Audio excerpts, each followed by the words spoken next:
This is the Volvo S90. This is the second car in a real Volvo renaissance. First of all, Volvo is a Swedish manufacturer that is owned by a Chinese parent company called Geely.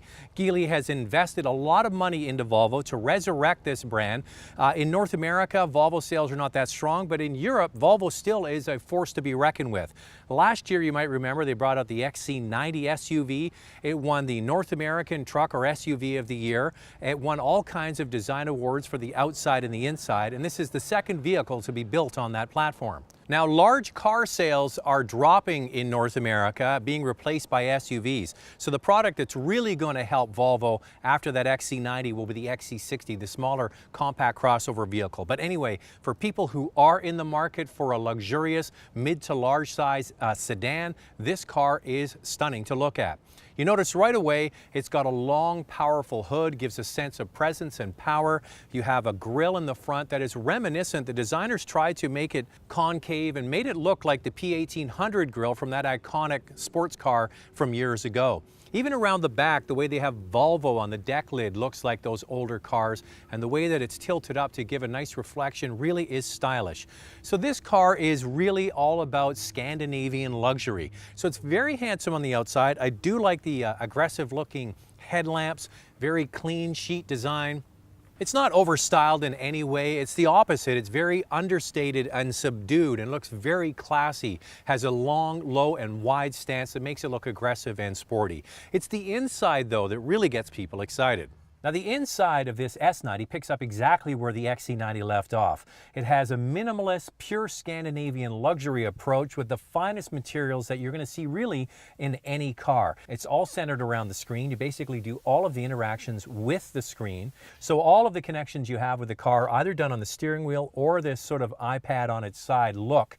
And it takes a little while to get used to. There is a bit of a learning curve, but once you kind of master all the main commands of this system, you learn it quite quickly. But what sort of overshadows all of that is the finish and the level of detail in these new modern Volvos. They've always had, I think, some of the most comfortable seats in the auto industry. And then you match that to wonderful materials. So you get this wonderful contrast between high tech with the screen in the center and sort of old world craftsmanship, open pore wood, beautifully stitched leather, wonderful finishes on the inside, chrome. The ignition switch is still here in the center of the console. Here's a small thing, but I love it, is the fact they've got carpet all the way up the center of the console. Now, it seems like something silly and small, but a lot of times there's hard plastic there that's nice and soft to the touch. Nice looking steering wheel, a virtual screen behind the steering wheel to give you your instrument cluster. The back seat of this car is large, so this is competing with E-Class and 5 Series in terms of size, but it has plenty of room in the back seat. A very minimalist approach, the latest tech combined with old world craftsmanship, and it all comes off as absolutely something unique in the automotive industry.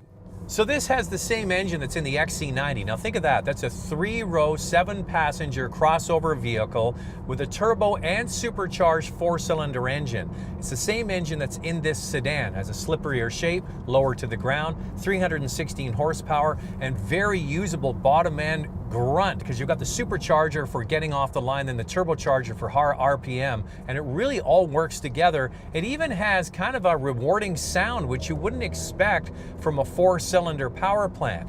And the car feels fairly light and agile on its feet. I wouldn't put it in the most dynamic category, but it certainly is rewarding. On top of that, there's a dial here. You can go from eco to comfort to dynamic, eco for the best efficiency, the everyday mode, and dynamic. The nice thing I like about dynamic, you can keep it in that setting to firm up the suspension, make the steering heavier and better throttle response, but it doesn't keep the engine jacked up in high RPMs. But when you just put your toe into it, it is much more responsive. So they've done all of that very well. It's a very comfortable car. I would love to take this on a cross-country bomber. It would be a lot of fun. So, you know, think about other cars that are in this category. I would suggest that the new E-Class maybe has as avant-garde, if more avant-garde interior than this car, a little bit more blingy. This one's more subdued. The 5 Series is getting kind of old on the inside. This car has a much more sophisticated looking interior and polished as well. So they all have their own sort of feel and place. The E-Class probably the most subdued of the bunch. The 5 Series maybe the most aggressive, and this might just be the Goldilocks of the bunch. Now, Volvo calls this a 4-door coupe, and we're seeing that a lot in the auto industry. It's kind of a silly term, but it's out there. The one that this competes against is the car that I own, is the Audi A7. It doesn't have the same kind of grunt as the A7 because I've got that big V6 turbocharged diesel, and it's not as quiet, but I can see what they're going for here, and they've got a lot of style and a lot of power under the hood to back it up.